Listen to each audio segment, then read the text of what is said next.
nyiapno daharan kagem buka Kanjeng Nabi. Nah, kagem buka. Lah mangke niku terus panganan niku kathah dibeto teng daleme Kanjeng Nabi supaya saged dipun dahar buka kali Kanjeng Nabi. Lah saderenge didahar Nabi sahabat itu senengane guyon. Kowe masak apa, Kang? Oh, aku masak gule. Lah sampean, oh aku rica-rica. Lah aku iki suwe gak mangan gule, aku kok njaluk gulemu ya. Nggih. Lah sing siji, aku kok njaluk satemu ya. Berarti sahabat itu delok panganane kancane apa masakane apa ngene. Nah, mangke terus Kanjeng Nabi dipun suwuni donga. Disuwuni donga kalih kenging ngicipi gedhi-gedhi ngoten niku. Lah. Begitu Kanjeng Nabi dongane Allahumma barik lana fima razaqtana wa qina ala annar. Lha dari dongane Nabi, mula panganan sing pun diwaosaken donga barokah, barik niku dadi panganan barokah. Nah, panganan barokah niku nek wis didongani dadi daging, dagingnya daging barokah. Lah daging barokah niku mboten diobong kali geni neraka. Mulane barik lana niku terusane wakina ala benar. Lah dungane Nabi sing barik niku dados panganan barokah. Lah nek dimaem tiyang kathah kok mboten telas niku sebagian dibeto wangsul sebab panganane barokah. Mula begitu tiga wangsul jenenge berkat.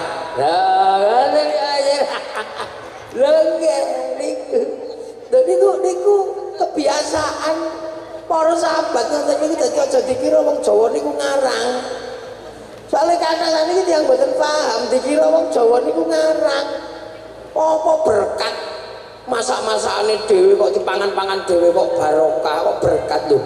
Wong dongane barokah masih oteke dhewe nek wis bar didongani dadi donga barokah.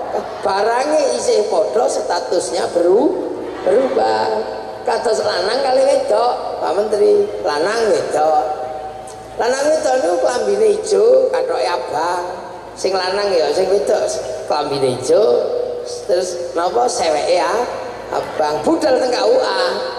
Lah dateng KUA angkah tu kawazawaj tu kobil tu nikah barakallahu laka wa baraka alaika. Mula begitu medal king KUA barange tesih padha kathoke ya durung salin tapi statusnya berubah dadi suami istri.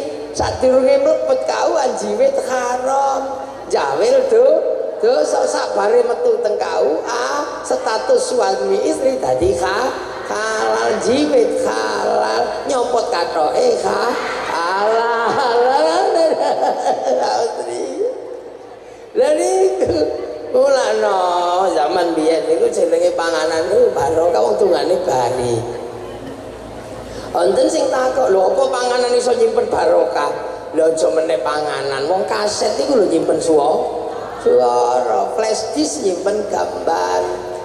Lah niku mula wong biyen niku seneng nitipi donga teng panganan wedok ayu di I love you kok gak no panganan diseni diinstal rumiyin donga I love you innahu min Sulaiman wa innahu bismillahirrahmanirrahim utawa cara Jawa sunah mata kaji kujaran goyang. Lha niku ki didahar dadi I love you. Mangkane calon bupati lurah wedi nek ana panganan gak ada statusnya. Ini kondi panganan ini. Jangan-jangan dari lawan politik ini kan. Jangan-jangan dari lawan politik ini lah. Ini tak pangan kok. Jangan-jangan isinya donga linggis. Begitu dipangan yang metengkreng ini lah. Ini panganan. Makanya panganan itu di dalam Islam luar biasa. Dongane balik lana berkahilah kami, ora berkahilah saya. Karena makanan itu melibatkan semesta alam, dari manusia dan sistem yang terlibat di dalam makanan. Oh itu luar biasa besar, semua terlibat sama Jin. Lho nggih, sing nandur sapa? Dia dengan sistem negara. Di Tangger di sawah, sawah terikat dengan BPN, dengan macam-macam. Dia terikat dengan ilmu astronomi untuk mengetahui musim hujan atau tidak.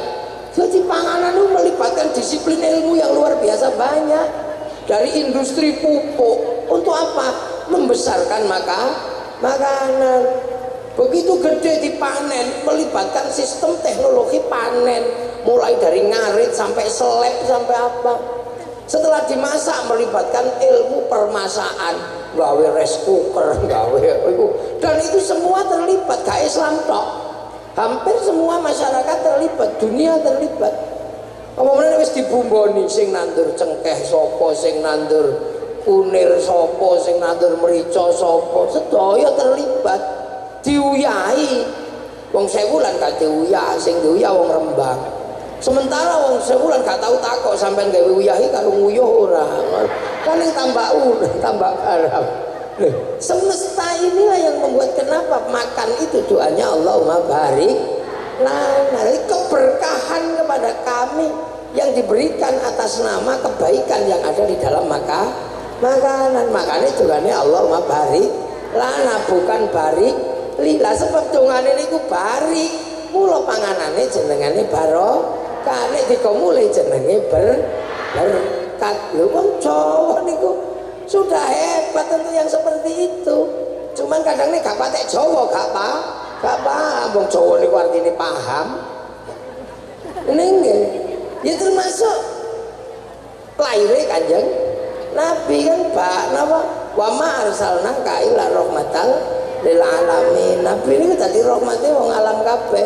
Cuman waktu medun neng Mekah kondisinya jahiliyah. Loh yang disebut jahiliyah itu ndi? Ya Mekah itu jahiliyah. Di tahun itu Jawa ya sudah tidak jahiliyah. Bahwa tadi masyarakat jahiliyah, ya masyarakat Arab waktu itu. Apakah Jawa mlebu golongannya jahiliyah? Ya enggak. Jawa tahun 571 Nabi lahir sudah punya kerajaan Kalingga, sudah punya kerajaan Kanjuruhan, sudah punya kerajaan Tarumanegara tahun 400, 300 punya Salokonegoro, 600 punya Mataram, persiapan bangun Borobudur, sudah punya bahasa yang bertingkat, wis komplit. Jadi sebagai sebuah peradaban ketika Rasul lahir di sana, ini sudah maju. Makanya ketika Islam datang adaptasinya paling baik, paling bagus. Adaptasinya paling bagus. Di Mekah masyarakat yang bisa memahami agama masyarakat kota, masyarakat madani. Makanya kalian masyarakat kota disebut masyarakat madani. Di Jawa sudah jadi kota-kota berperadaban, makanya ketemu klik ngono. Nah itulah yang menyebabkan ketika Islam berkembang keluar dari Jazirah Arab, yang ke Eropa di bawah panglima perang, yang nggak klik, menang-menangan, perombat tapi ya bubar. Yang ke Rusia juga sama, yang ke Cina dibawa oleh pedagang. Sahabat Sa'ad bin Abi Waqqas membawa tradisi berdagang. Masyarakat Cina sudah masyarakat pedagang, makanya sudah tidak ada istimewanya. Nah masyarakat Jawa kalau yang ngomong agama spesifik, agama itu dibawa oleh orang spesifik, namanya Brahmana. Kasta di bawahnya kesatria, kau boleh ngomong agama. Kasta Wesya pegawai, gak boleh ngomong agama. Jadi Pak Wakil Gubernur itu gak boleh ngomong agama karena pegawai. Nah apalagi sudra, petani pedagang gak boleh ngomong agama. Nah pedagang itu gak boleh ngomong agama, wong pedagang sudra kok ngomong agama. Maka kalau secara epistemologi pengetahuan kok tiba-tiba ada penjelasan Islam disebarkan oleh saudagar, itu teorinya salah Pak Majid. Jadi nggak bener. Jadi kan saya ngomong sama menteri, jadi enak. Sampean ngrungokno tok, nggak apa-apa. Dan aku tahu ini saya berdiskusi sama Pak Menteri yang kebetulan mengelola kebijakan negara. Jadi itu makanya Islam disebarkan bukan oleh saudagar kalau di Indonesia. Keyakinan para santri Islam disebarkan oleh wali. Lah kenapa wali? Wali itu makomnya Brahmana. Brahmana itu punya cakti, wali punya karomah. Nah itu makanya imbang dua ini sama-sama la khaufun alaihim walahum yahzanun, karena punya kedekatan dengan Tuhan. Gitu. Nah, makanya santri Islam disebarkan wali, ya itu yang benar. Karena apa? Yang bisa ngimbangi Brahmana ya wali, podo sekti. Lah kenapa wali tidak mengajarkan pertanian? Jawa gudangnya petani. Kenapa tidak mengatakan ini Indonesia harus diajari berdagang? Nah, Jawa itu gudang perdagangan terbesar. Jung-jung kapal Jawa itu bisa berlayar sampai di ujung di ujung jalur sutra. Macetnya perdagangan Nusantara itu karena apa? Karena jalur perdagangan keluar dari tradisi maritim dikuasai Portugis. 1515 ketika Albuquerque menaklukkan Malaka, kita dikunci. Nah, tradisi itu menjadi semakin gila di zaman Belanda. Indonesia masuk Belanda, Singapura, Malaysia masuk Inggris, Traktat London. Traktat London. Makanya oleh Inggris, Singapura, Malaysia dikasih 1 jam lebih awal dari waktu Jakarta. Itu loh, panganan teko rame. Nah itu makanya Indonesia kalah 1 jam dari waktu Jakarta. Bursa efeknya buka 1 jam lebih awal daripada bursa Singapura dan daripada bursa Jakarta. Nah itulah maka perpindahan waktu dari Jakarta ke IKN adalah salah satu siasat untuk mengambil peran di dunia digital agar kita tidak ketinggalan waktu dari Singapura dan Malaysia. Ini kan persoalan negara. Loh, gitu kan tepuk sing banter. Cuman sayangnya kita ini kadang tidak percaya. Milih presiden itu menghabiskan biaya triliunan. Terpilihlah satu orang dengan pilihan terbanyak Pak Jokowi, tapi karena kadang kita itu iseng lebih percaya sama Rocky Gerung, orang yang nggak ada yang milih, nggak ada yang apa itu. Orang mau mengatakan Gus Dur itu kurangnya banyak, nggak apa-apa, tapi Gus Dur pernah dipilih oleh orang se-Indonesia. Pak Amin walaupun hebat kayak apa belum pernah dipilih menjadi presiden Indonesia. Lo kan gitu. Loh, sampai mau mengatakan Pak Muhajir mau kurang pinter, kurang apa, beliau dipilih menjadi menteri. Nah kalau sampai lebih pinter, kenapa sampai nggak dipilih? Ya kan ini lah. Ini tradisi kita suka begitu. Jadi mengatakan bahwa kadang kita ini merasa lebih baik. Nah, negara itu seperti itu. Makanya waktu itu petani nggak boleh ngomong agama, ya wali. Lah cuman kadang orang bertanya, referensi wali ini dari mana?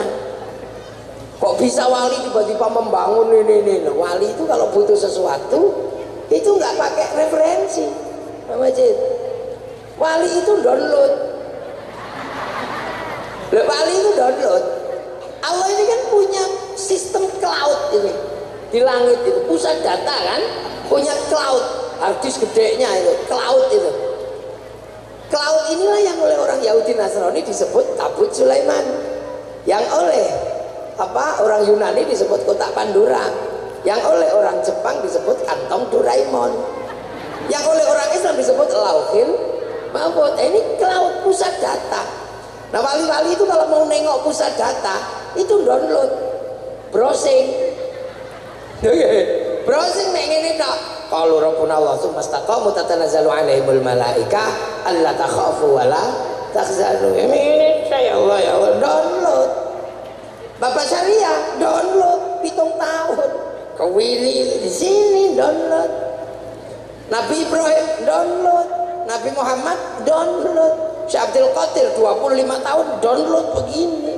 Makanya wali-wali itu nggak pernah takut apa-apa karena tahu program dunia la khaufun alaihim wa lahum yahzanun. Maka wali-wali itu paketannya besar, paket datanya komplit karena downloadnya serius. Makanya wali-wali itu wifi-nya hidup. Lah kita kalau dijak download tidur. Makanya kita nggak punya wifi. Ibarat kartu, kita nggak punya paket data. Mau kirim gambar, mau kirim browsing apa susah kalau nggak punya paketan. Tapi masih bisa hidup kalau cari paket gratisan. Kemana? Ke warung free wifi .co.id .co.com. Nah kita kalau mau kirim doa, kirim fatihah, kirim ini nggak punya paketan, ya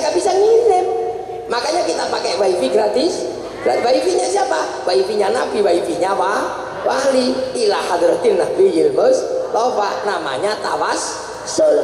Itu enggak berarti. Tawassul itu teknologi. Pak Menteri aja tepuk-tepuk pada enggak loh. Loh makanya doa itu bisa dikirim, bisa dibagi, bisa apa? Wong pusat datanya di sana. Makanya manusia itu melakukan apapun jejak digitalnya ada, wong terhubung sama Lauhil Mahfuz. Wong manusia mau turun ke sini dikasih diregister alastu birabbikum qalu bala syahidna. Ya wis tak kei paketan, paket nyawanya sekian, paketannya habis ya gitu aja. Makanya malaikat kalau mencari orang mau dimatiin gampang, tinggal di Sherlock itu udah selesai. Lah iya kan. Loh makanya kalau orang itu kuat pakai datanya bisa menghancurkan orang lain. Wali itu tahu hatinya orang karena paketannya gede, orang lain bisa diretas. Makanya wali itu merusak durunge winara, mampu meretas. Kalau mau menghancurkan batin orang dikasih program yang lebih besar, kekuatannya 1 giga, kirimi paket 5 giga, blank deh lah. Iku hang langsung jenenge santet itu. Nah, makanya kiai-kiai dari dulu itu ada tradisinya, sudah kalau kamu kirim doa, kirim Fatihah, sebut yang paket datanya paling gede, server utamanya Rasulullah. Ila hadratin Nabi Mustafa al-Jamil bil wa'adhi syuhra ya mawli syai'un wa riba fi barya wa rasul bil awliya al masyariq al maghrib wa rasul bil qadir al jilani wa li abaina ummatina masyayikh masyayikh wa baban syariah wa al muslimin wa khusus ruhi Pak di waktul Fatihah bet ngono langsung share it. Lah iya ada yang enggak percaya mosok donga bisa dikirim, bisa dibagi. Ya orang enggak tahu ini teknologi ini. Jangankan Fatihah, sepak bola aja bisa dibagi. Satu orang nonton di Qatar, syuting naikkan ke satelit, maka kemudian dibagi ke seluruh dunia, namanya siaran langsung. Bagiannya sama dimanapun sama. Makanya kalau ada orang nggak percaya doa bisa dibagi, orang itu nggak punya TV.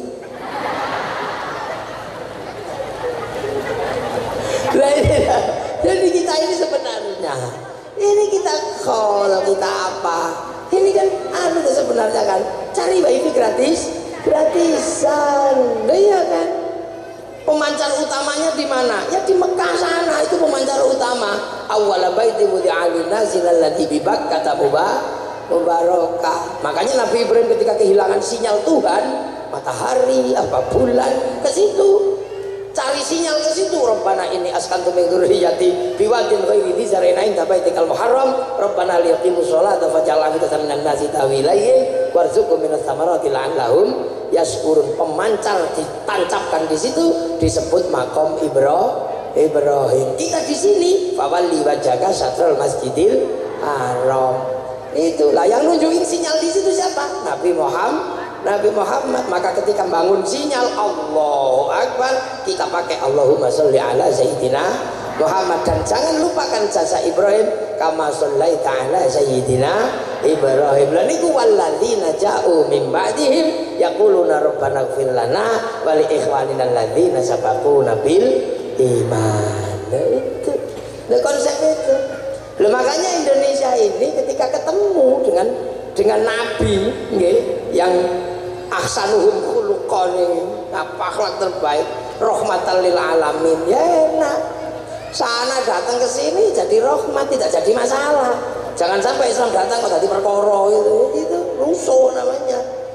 Makanya ketika Islam datang ke sini disebut tanaman kazarain akhraja syat'ahu fa'azarahu fastaghlal fastama'ala suqi yu'jibu zurra al-yaghidhu bihimul kufar. Ayat itu pertama wakafa billahi syahida. Rasulullah sendirian bersyahadat, ya Muhammadur Rasulullah, tapi nggak ada yang kenal di situ, makanya sendiri. Makanya disebut jahiliyah karena di sana nggak ada yang kenal. Karena apa? Mekah tidak punya tradisi Nabi karena nggak punya kitab suci, dia penyembah berhala. Yang punya tradisi kitab suci itu di Filistin sama Madinah. Makanya orang Mekah ketika dikasih Nabi nggak tahu, taunya dukun. Jadi makanya orang sana jahiliyah. Jadi sekali lagi yang disebut jahiliyah orang sana, bukan orang sini. Yang dikafir-kafirkan sama Allah ya orang sana, bukan orang sini. Gitu. Ini kan harus dipahami, ini problem apa sosiologinya. Nah orang sana nggak kenal Nabi, makanya begitu ada Nabi diusir karena mengajarkan ketuhanan yang bagi mereka aneh. Tuhannya satu, padahal di sana tradisinya banyak. Sudah gitu disuruh wudhu, padahal di sana nggak ada air. Mau diminum aja susah, suruh wudhu. Apalagi suruh jinabat, tambah sulit lagi. Orang sini jinabat nggak ada masalah, air banyak. Di sana diminum aja susah, suruh jinabat. Padahal mereka bisa jinabat semalam 8 kali, ya susah. Makanan nggak ada, suruh zakat. Udah tahu panas, suruh puasa. Loh ini kan sulit bagaimana untuk menerima itu. Makanya Nabi sendirian, Rasulullah sampai ketemu waladina ma'ahu, siapa? Sahabat. Makanya sahabat itu ya orang Mekah, namanya Abu Bakar, Umar, Utsman. Gak ada sahabat atau namanya Joni, itu gak ada. Mukidi itu ya gak ada. Iya sahabat ya itu. Nah waladina ma'ahu itu asyidda'u alal kufar. Lah kufar itu ya orang sana. Abu Jahal, Abu Lahab, bukan orang Jawa yang disebut kafir itu. Maka jangan ngafirin orang Jawa. Wale kamu. Sampai akhirnya ketemu resolusi Ruhama ketemu resolusi, mulai paham karena ada Waraqah bin Nufail yang menjelaskan bahwa itu Nabi, orang Nasrani. Ada Bukhaira yang orang Mekah sendiri nggak kenal Nabi, makanya dosen. Ya kayak orang sini lah kenal kiai. Makanya saya nggak terlalu khawatir datang ke sini. Wong sudah kenal kiai, karena sebelumnya sudah diajari Bapak Syariah tentang sosok ulama. Saya datang Gus, ajak salaman mesti nyubit barang. Iya nih coba bokong lah. Itu karena kiai sudah diajarkan, jadi jangan terlalu sombong. Saya kiai hebat. Ya kenapa? Ya karena orang sini sudah dikenalkan tentang kiai. Coba kalau orang sini nggak dikenalkan tentang kiai, nggak kenal. Seperti pedalaman Irian itu. Kalau lihat saya, pasti mereka guyu tok. Oh ini mesti tim pemburu babi kan gitu. Jadi kita ini kadang terlalu iseng membaca sirah nabawiyah, kita mengutuk Abu Jahal, Abu Lahab. Jangan-jangan waktu itu kalau seandainya kita hidup bersama Rasulullah, kita rombongannya Abu Jahal. Makanya tenang aja. Itu cara membaca historiografi, baca sejarah. Sampai resolusinya ketemu. Ruhama ubainahum tarahum ruk'an sujada yabtaguna fadlan minallah wa ridwanan simahum fi wujuhihim min athari sujud. Ya udah selesai kodifikasi. Habis itu nopo? Mathaluhum fit Taurat wa mathaluhum fil Injil kazar'in. Islam itu sudah digambarkan di Taurat, digambarkan di Injil seperti tanaman. Maka kunci keberhasilan Islam dimanapun adalah bagaimana cara menanam. Makanya orang Yahudi, orang Nasrani kalau mau menghancurkan Islam gampang, hancurkan cara menanam. Makanya tanam dengan cara Indonesia. Kalau ditanam dengan cara Arab ya nggak masuk dong tanah Indonesia. Makanya kayak saya ini ditanam di sini, kasih nama Kiai. Karena sebelumnya orang sini tahu hebat itu Kiai, tapi harus ingat Kiai itu bukan cuma manusia. Ada kebo Kiai Slamet, ada tombak Kiai Pleret. Maka Kiai harus ngerti teman-temannya. Makanya kalau bulan Suro keris Kiai tombak Kiai Sengkelat minta dimandiin, ya harus dimandiin sebagai sesama teman, mandikanlah kan gitu. Lah ya harus paham. Iya, karena kita ini yang paling utama namanya Kiai Haji. Kiai-kiai yang lain sudah kita kalahkan, masa jalur atas juga gak didusi.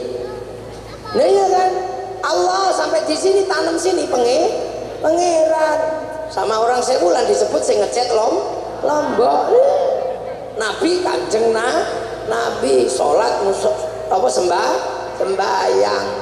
Akhirnya nggak ada masalah karena orang sini sudah ngerti sembahyang, ngerti langgar, peradabannya sama, lebih maju. Ya sama kayak sekarang kalau orang nggak paham pasti marah.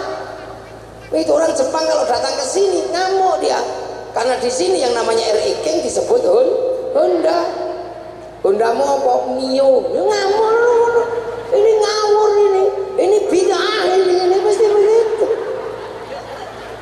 Wong ini mau Yamaha kok Honda. Sampai di sini apapun minuman botol namanya aku. Seluruh pembalut softtek di sini itu. Seluruh makanan instan namanya sarimi. Maka nggak usah marah. Iya kan, kalau lebaran nggak usah emosi. Ya, kalau lebaran jangan emosi. Karena kalau lebaran seluruh makanan bungkusnya konguan. Begitu dibuka isinya renggi. Ngono nek gak paham ora Jawa. Makanya wong Jawa itu wong sing gampang paham. Makanya kiai yang ngerti, kalau ustad belum paham karena dia durung Jawa. Apa meneh sing rung rabi karo wong Jawa, kok tambah ra patek paham Jawa. Lho ngono. Kanca-kanca FPI ora patek Jawa iki. Kanca-kanca Wahabi ora pati Jawa. Makanya alo-alo. Lah karena itu Jawa paham. Sebelum Islam datang peradabannya sudah maju. Udah, jadi nggak perlu diajari akhlak seperti orang Arab yang masih jahiliyah. Di sini sudah ada kelasnya masing-masing. Ada kelas turu, ada kelas sare, ada kelas tilem, ada kelas nendro, ada kelas micet ya, sudah ada di sini. Bosok kromo itu sudah ada. Ada kelas mangan, ada naik kelas nedo dahar, ada kelas badok, muntal, sudah ada nyekek. Kelas-kelas itu ada semua. Jadi sistem kelas itu sudah ada, bahkan sampai statusnya ada. Kerukunan sudah ada. Di sana baru diajarkan sing rukun. Sini wis rukun, mangan gak mangan kumpul. Bahkan sudah ketemu Bhinneka Tunggal Ika, wis komplit. Dan bakasan di sini lebih luas daripada bakasan di sana. Di sana kalau bakas buah paling kurma, ruman niku juga trimo. Terus jeruk, nek kene bakasane sawu, pelem, cipluan, kesemek, duren, wis komplit di sini, banyak bakasannya. Orang sana kalau bakas makanan paling ya roti, kurma, gandum. Sini tales, gembili, uwi, bote, porang.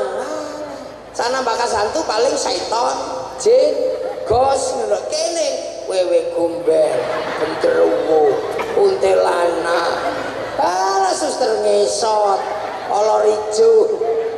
Banyak, makanya ulama sini lebih pinter. Kenapa? Dinamikanya lebih banyak. Sana ketemu agama melu tok Yahudi Nasrani, kene ketemu Hindu, ketemu Buddha, setengah Hindu, setengah Buddha, wis komplit.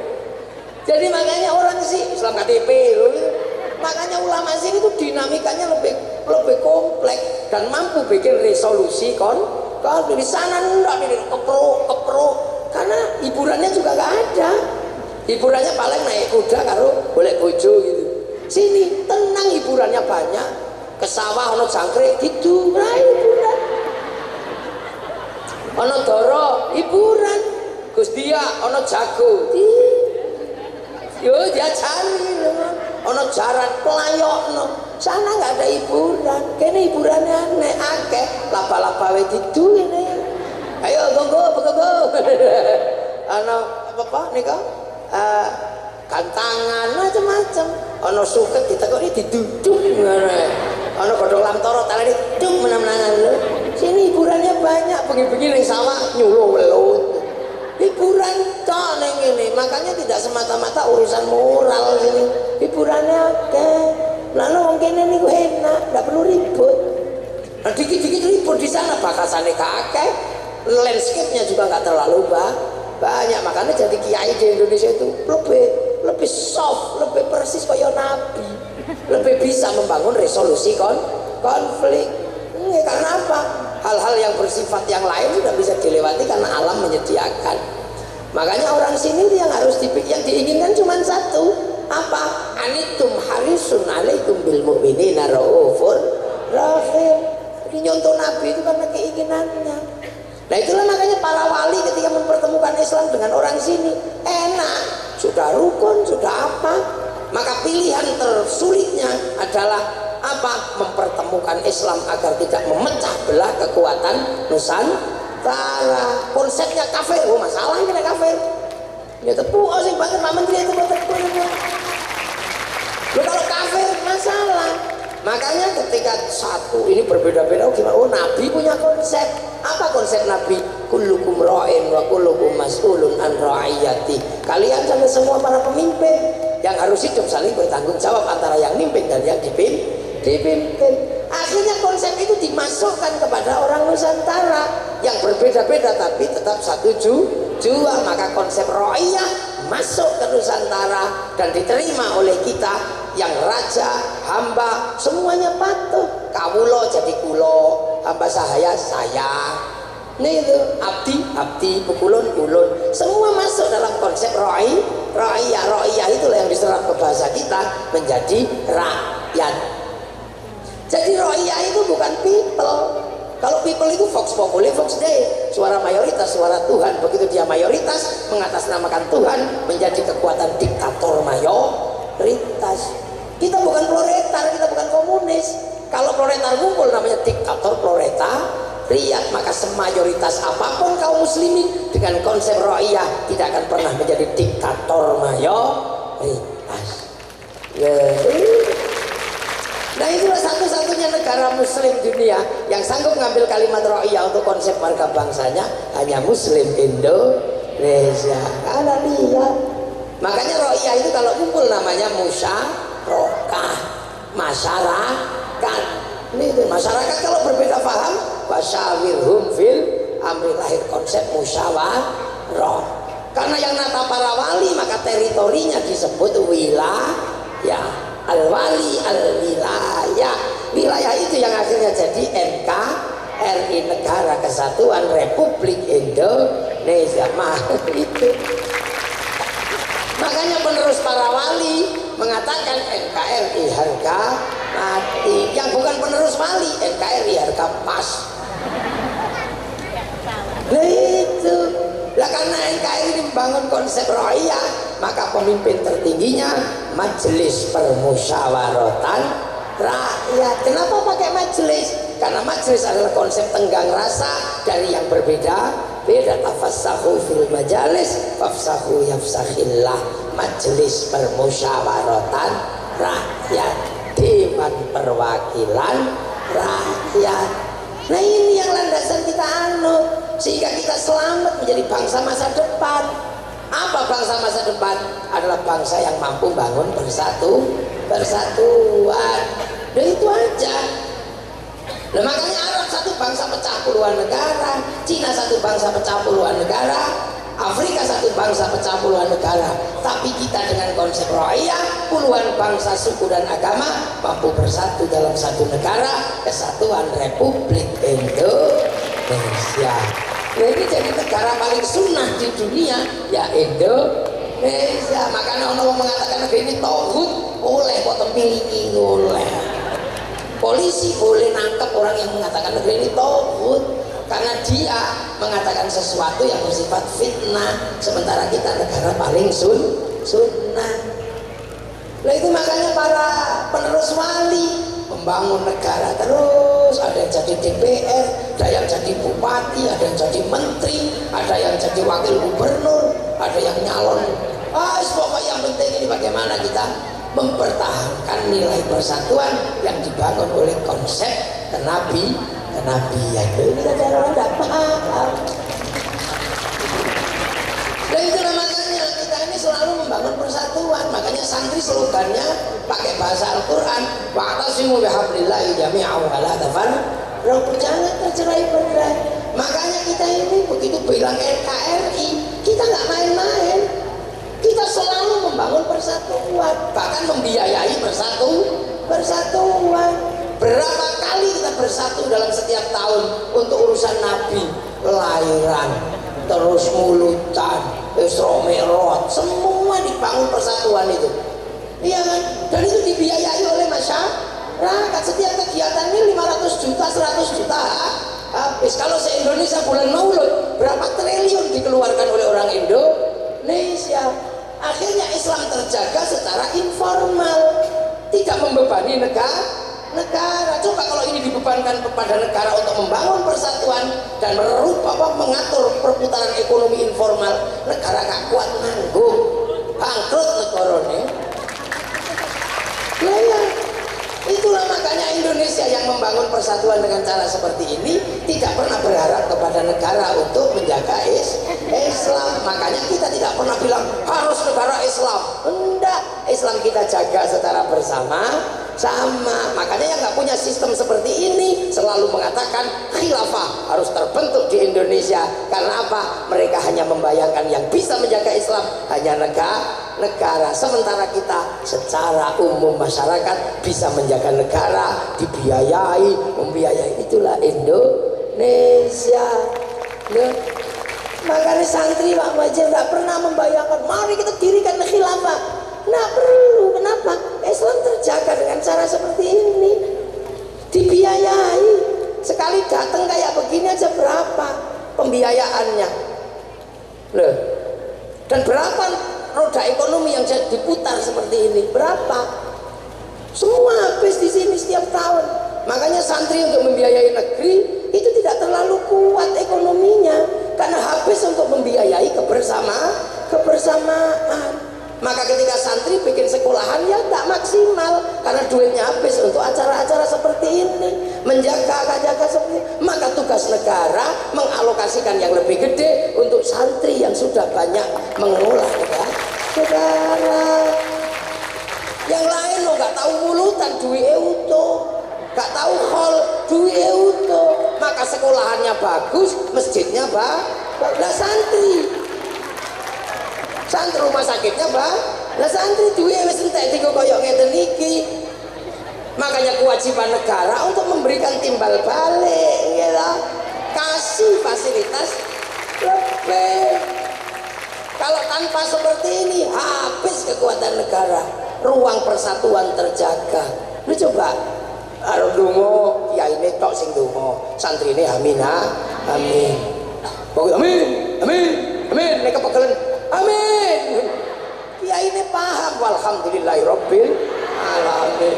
Begitu sing donga banyak diajak ke alun-alun Medion, namanya istighosah kubra. Begitu sampai sana yo bakul tahu jualan, pelalon berjalan, es teh jual, sprite semua berjalan.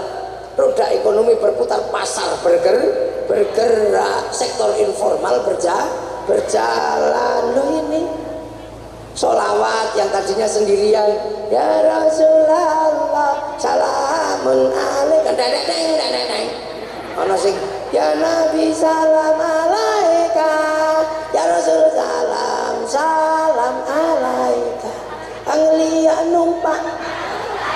Begitu banyak yang ingin sholawatan, diajak ke alun-alun, namanya Madiun bersolawat. Wah, kalau sudah sampai sana laku semua. Yang punya sonnya laku, yang punya syutingnya laku. Pom bensin terserap untuk beli bensin angkutan motor, mobil. Sampai di sana orang jual spanduk laku, jual slayer laku, sampai gagang pancing laku.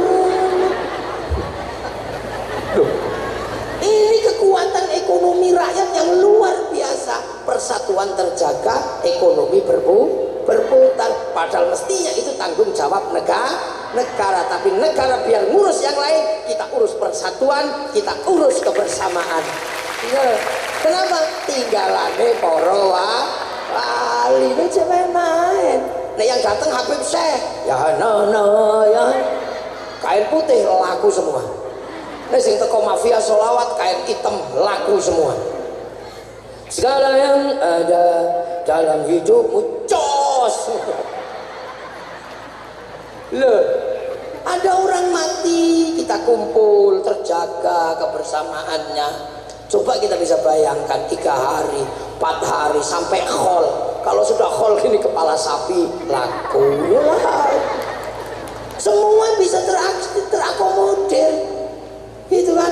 Terus nanti setelah 7 hari khol, terus ziarah ke makam para leluhur, bis pariwisata laku, elep laku, sampai di makam wali jual nasi laku. laku, jual katok laku, sampai copet bisa hidup di makam para wali. Itu coba kalau negara yang nanggung bangkrut, kukut rungkat. Lu coba lah itu sampai di makam, coba kalau di makam Bapak Syariah itu la ilaha illallah, la ilaha illallah. Ini belum selesai, sak rombongan teko meneh sallallahu makam.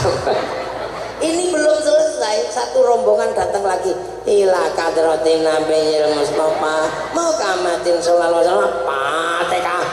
Ora ono sing komplain yang fasihnya enggak, gentenan enggak, biasa aja ganti bareng ngawiti ingsun lara syairan iki rung rampung wis ibadallah rijalallah akhizuna li ajlillah anu'an lana lillah sanakhdha lillah arep nyontoh Habib Syekh iso.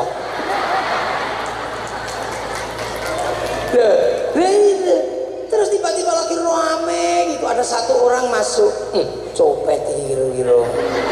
Ternyata akhirnya buka sakitnya, bawa speaker, rombongan saking sebulan ditengok-tengok bis.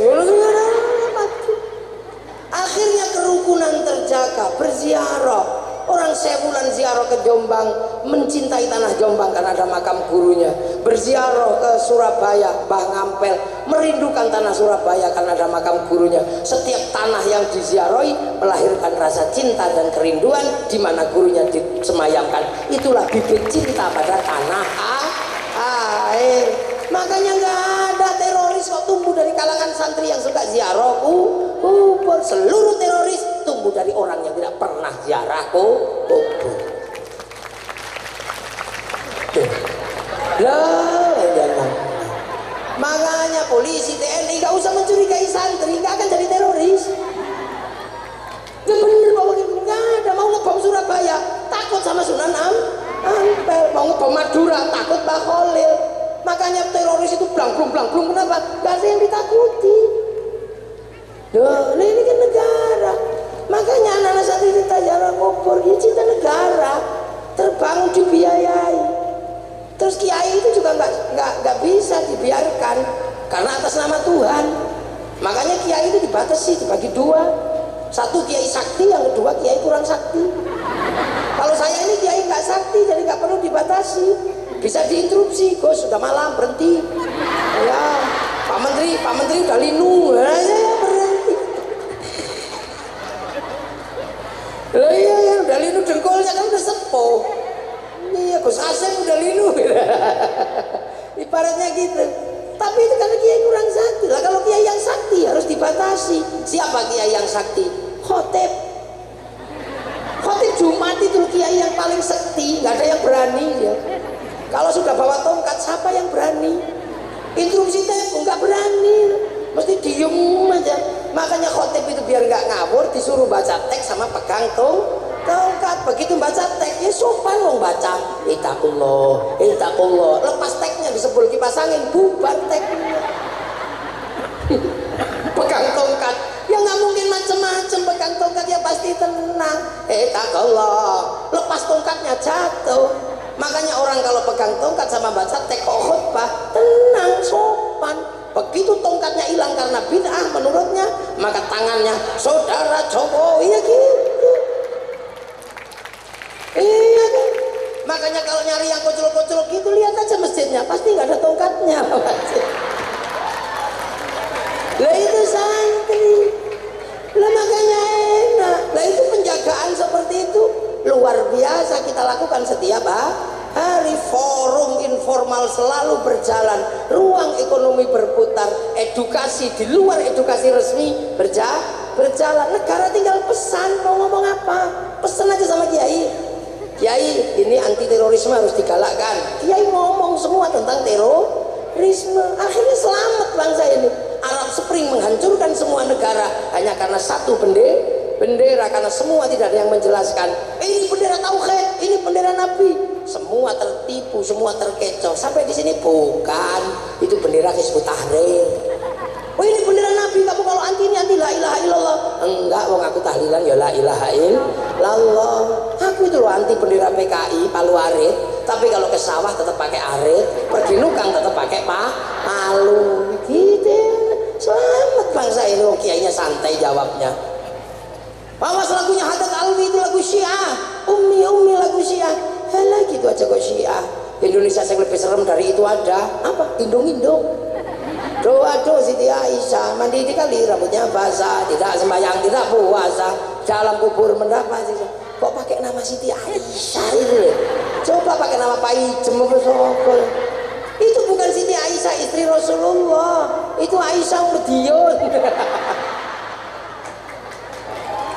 Lu yang itu, lu kiai enak, makanya ada situasi-situasi yang sulit jebol. Itu di Suriah cuma satu orang yang berani ngomong, Syekh Ramadan Al-Buti, habis. Di Libya yang ngomong cuma Muammar Gaddafi, habis. Di sini kiai sampai kampung-kampung ngomong semua tentang negara.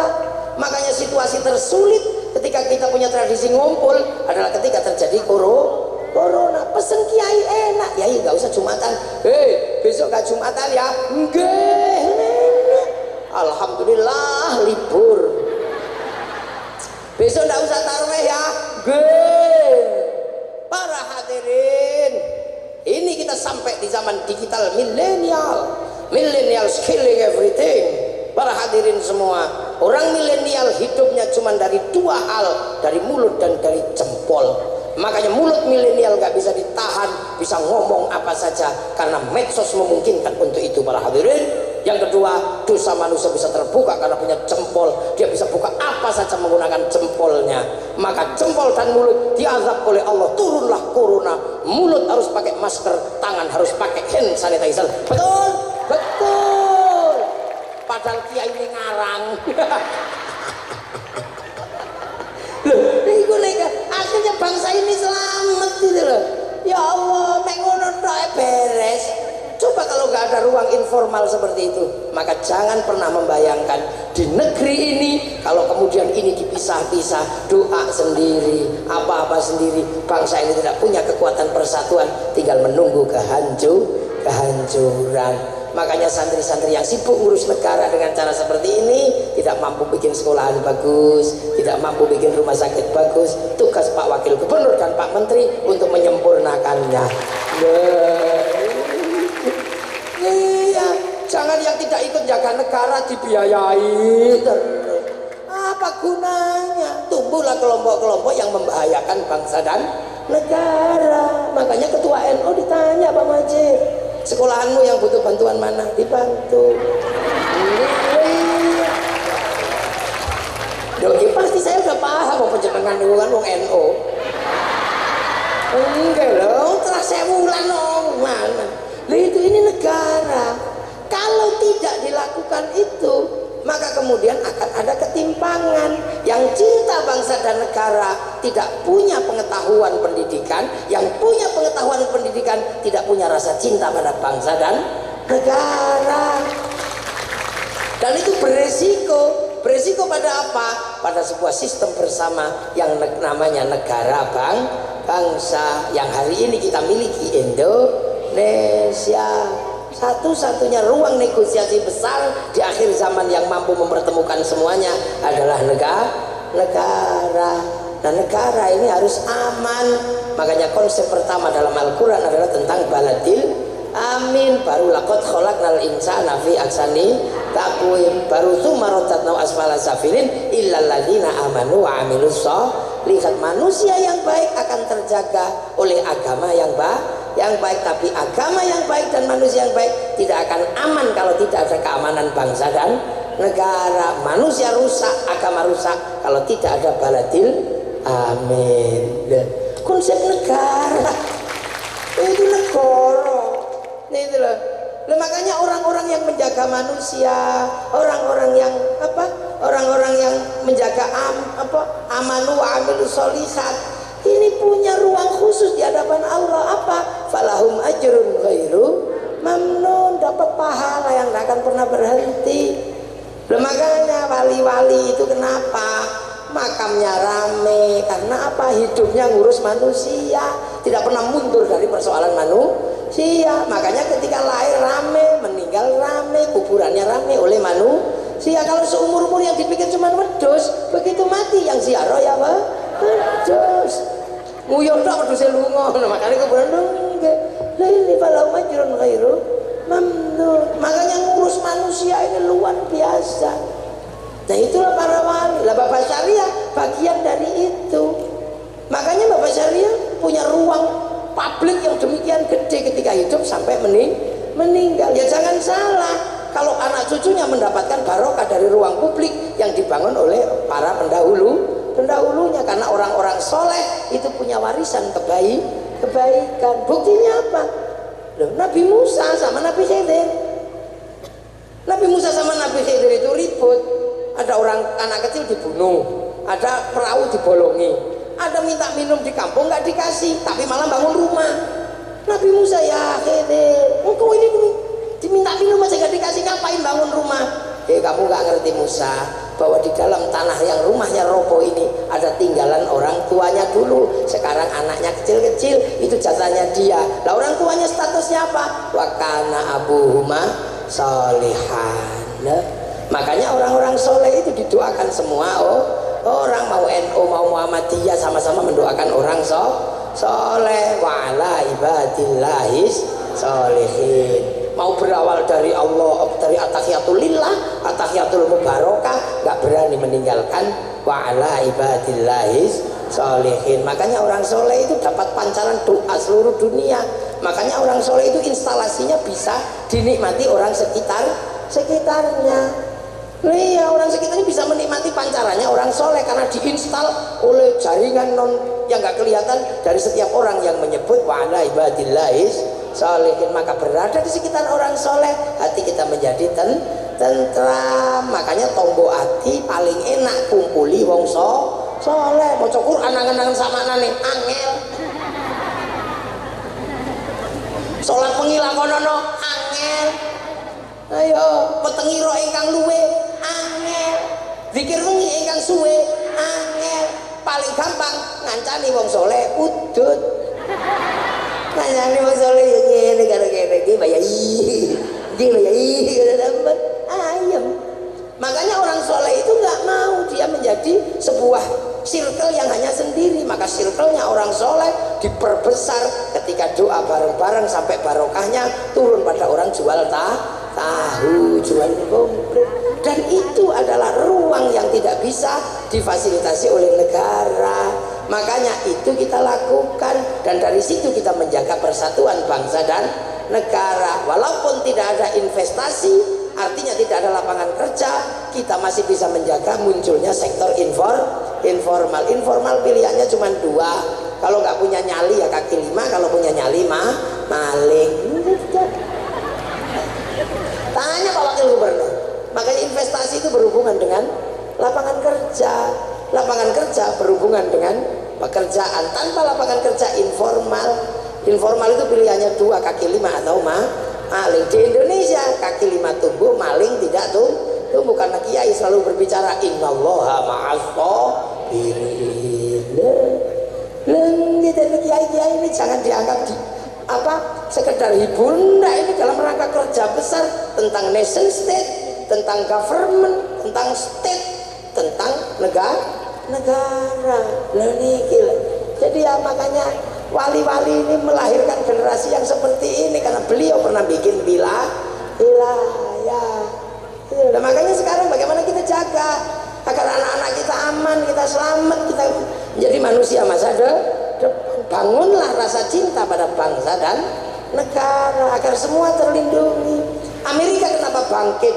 Karena dia bangun kecintaan pada bangsa dan negara. Hollywood setiap hari cerita tentang kehebatan Amerika, dari Wild West sampai The Last of the Mohican. Kalah dengan Vietnam bikin Rainbow 1 sampai 6. Kalah dengan Cina bikin American Shaolin, American Kung Fu. Kalah dengan Jepang bikin American Samurai, American Ninja. Bahkan samurai terakhir dari Amerika namanya Tom Cruise dalam film The Last Samurai. Nah ya, Cina kenapa bangkit karena anak-anak dijaga rasa cinta pada bangsanya. Dia bangkitkan dari film Ular Putih sampai Ular Hijau, dari Sun Gokong sampai Wung Fei Hung. Dia bangun semua dari punya. Nah, kita nggak pernah menceritakan itu sama sekali.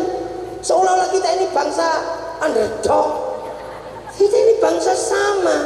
Eropa punya kisah cinta Romeo Juliet, Cina punya Sampai Engtai, Arab punya Kais Laila, kita punya Ande-ande lumo. Ledole si ande-ande lumo, temurunono putri. Putrine kang ayu rupane, leteng abang iku kanta.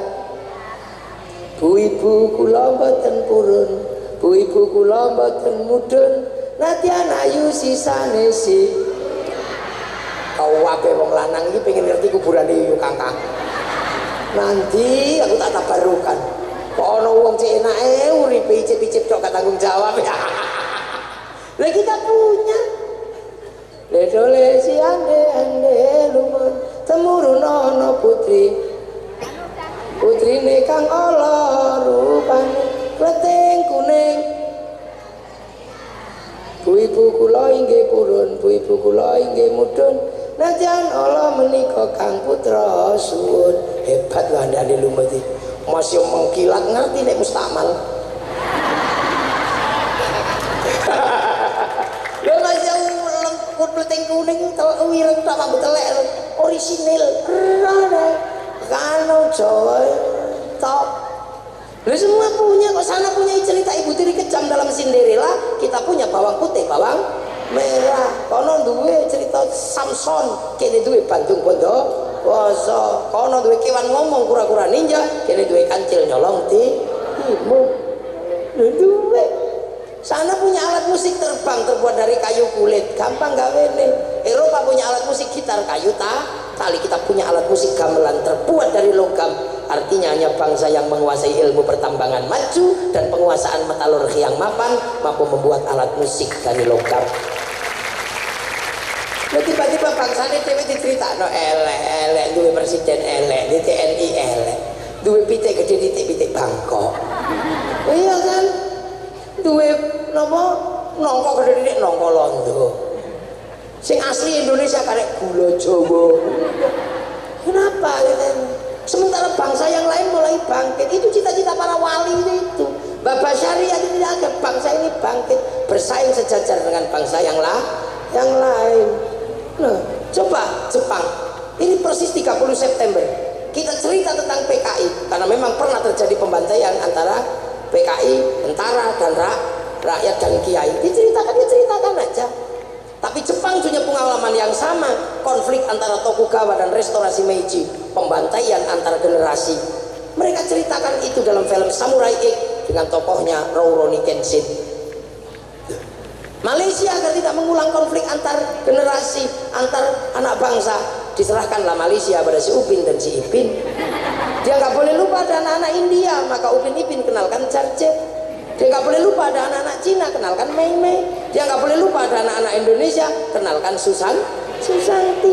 Ini strategi kebudayaan. Kapan bangsa ini membuat cerita bahwa ketika dunia diluluhlantakkan oleh Mongolia, Arab jatuh, Cina habis, Eropa habis oleh Mongolia, tapi Mongolia ketika menyerang Nusantara habis sama pasukan Kertanegara. Satu-satunya bangsa dunia yang sanggup mengalahkan Mongolia, bangsa Indonesia. Makanya ojo ngejak gelut karo wong Indonesia, tukang gelut. Pemenang bediun. Lah iya SH. PKS apa PKS? IKS. Pakar Nusa, SHW pecah loro. SH Winongo, SH Teratai pecah loro meneh. Mas Topik karo Murjoko. Ngono. Lha iki mesti untuk durung liyane. Makanya Indonesia itu jangan ojo digarai, terutama wong Jawa. Jawa iki senengane ngalah. Engko terus ngalih lah kayak ngamuk. Loh iya. Makanya ketika Belanda sudah melakukan hal-hal yang jahat, dilawan oleh orang Indonesia. Kalau Anda pengen ngerti, satu-satunya negara di dunia yang merebut kemerdekaannya dengan cara perang hanya Indonesia. Itu kan, ayo. Coba, satu-satunya negara yang merebut kemerdekaannya dengan perang itu hanya Indonesia. Lah semua mengalami itu. Setelah itu negara bisa produksi. Gitu loh. Ini kan dunia. Malam ini di tempat saya ada konser Sepultura di Jogja, musik rock cadas. Nah dulu di saat musik rock cadas, kita pernah mencatat sejarah konser terbesar di dunia tahun 95, namanya konser Metallica. Itu di Moskow. Semua negara geleng-geleng karena menjebol perang dingin antara Amerika sama Soviet. Jebol semua karena musik. Semua datang ke Soviet di lapangan merah. Semua nonton dengan gini-gini. 6 juta orang nonton konser itu. Dan semua mengatakan Woodstock aja kalah. Dan tidak akan pernah dalam sejarah konser bisa dikalahkan dengan 6 juta penonton. Tapi begitu musim corona kalah sama BTS. Diajar sama BTS sekali konser yang nonton 100 juta orang. Seminggu konser 4 kali, sebulan 16 kali. Setahun tak hitung pemasukan untuk negara Korea dari BTS 1250 triliun. BTS tok dulu liane, ayo. Makanya kita ini punya kekuatan-kekuatan yang harus dihitung.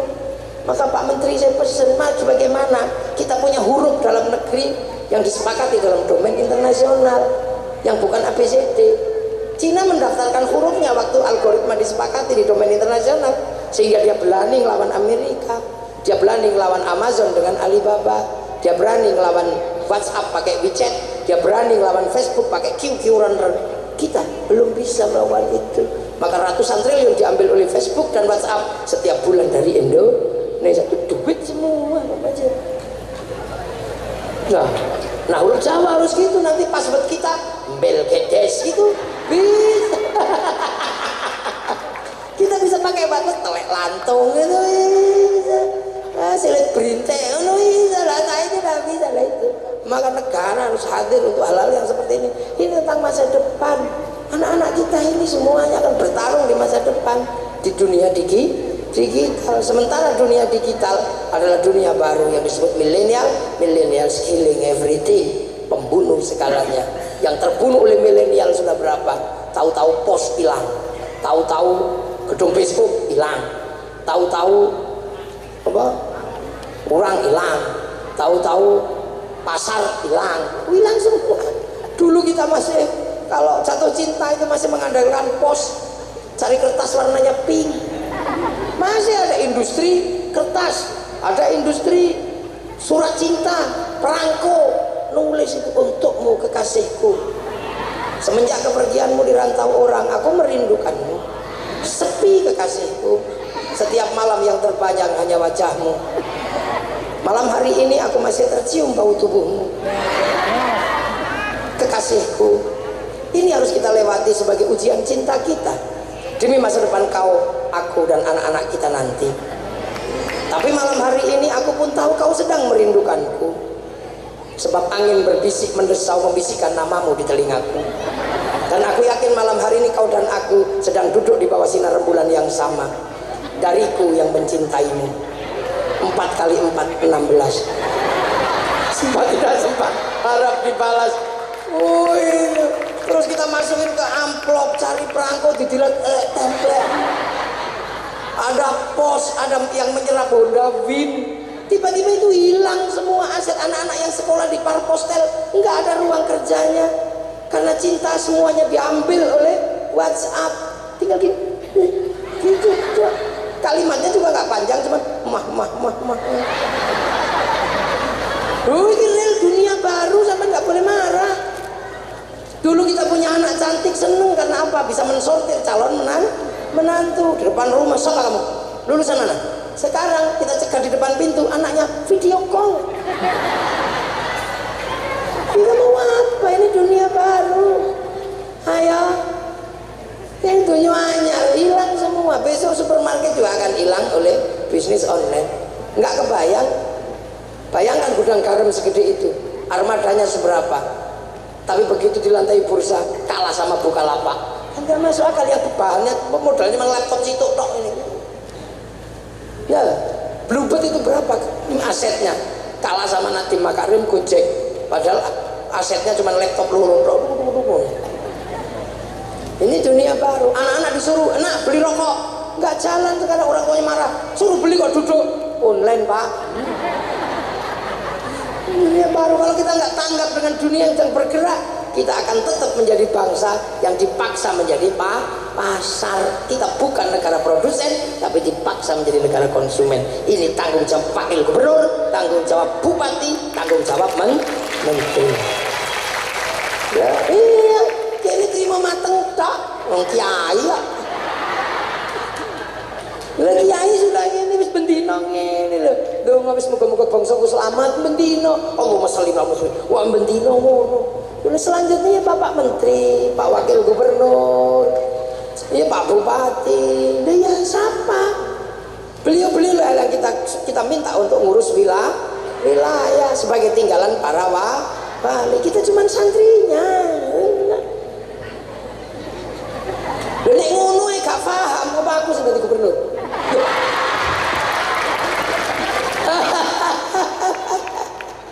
Paham, cuman kan bahwa hal seperti itu harus dikerjakan secara sistemik dan sistematis. Nah itu, makanya kepala itu menjadi penting.